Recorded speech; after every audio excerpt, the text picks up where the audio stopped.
High guys, welcome to my channel Suborna blog. নতুন আরেকটি blog নিয়ে হাজির হয়ে গেলাম। এই তো আজকে আমি তোমাদের সাথে শেয়ার করব আমার ছাদ বাগান। আর ছাদে কিছু গাছ লাগিয়েছিলাম, সেটাই তোমাদের সাথে শেয়ার করব। আসলে এটা আমাদের নতুন বাড়ি, আর নতুন বাড়িতে কিছু গাছ লাগিয়েছিলাম, আর সেই গাছগুলোই আজকে তোমাদের সাথে শেয়ার করব। প্রথমে আমি বিকেলবেলা গাছে পানি দিচ্ছিলাম, আর দেখো আমার গাছগুলো কত সুন্দর বেড়ে উঠেছে। আসলে এই বাড়িতে আমাদের থাকা হয় না, মাঝে মাঝে আসি, তখন গাছগুলোকে অনেক অনেক বেশি যত্ন করি যাতে গাছগুলো তাড়াতাড়ি বেড়ে ওঠে। আর আমি গাছকে অনেক বেশি ভালোবাসি, ফুল ফলের গাছকে আমি অনেক বেশি ভালোবাসি, যা বলার মতো না। আসলে আমাদের গ্রামের বাড়িতে আমাদের থাকা হয় না, সেজন্য গাছগুলোকে বেশি যত্ন করতে পারি না। তারপরেও মাশাআল্লাহ আমার গাছগুলো অনেক সুন্দর হয়েছে। যখনই আসি গাছগুলোকে আগাছা পরিষ্কার করি, গাছে পানি দিই। আর এখানে অনেকগুলো প্রজাতির গাছই আছে, আর গাছগুলো মাশাআল্লাহ অনেক সুন্দর।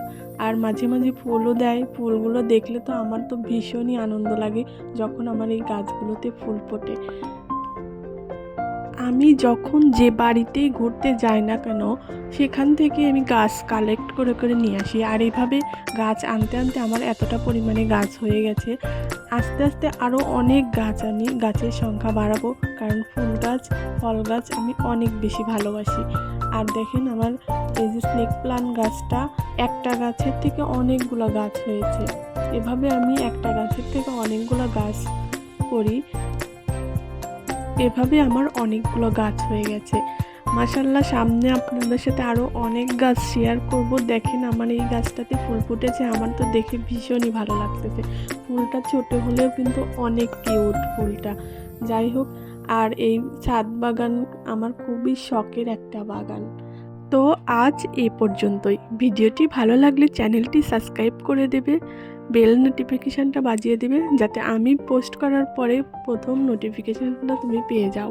তো আল্লাহ হাফিজ, সবাই ভালো থাকবে।